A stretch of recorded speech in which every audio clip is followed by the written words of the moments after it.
চলে এলাম আজকে মেট্রোপলিটনে, কলকাতায় মেট্রোপলিটনে একটা দুর্গা মন্দিরে। দুর্গা মন্দিরে ঢুকে এত সুন্দর বেলি ফুলের গন্ধ,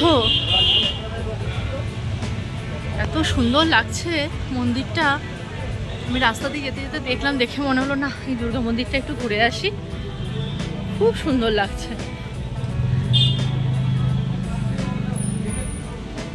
লোকজন ভর্তি, এর মাঝখানে এই মন্দির।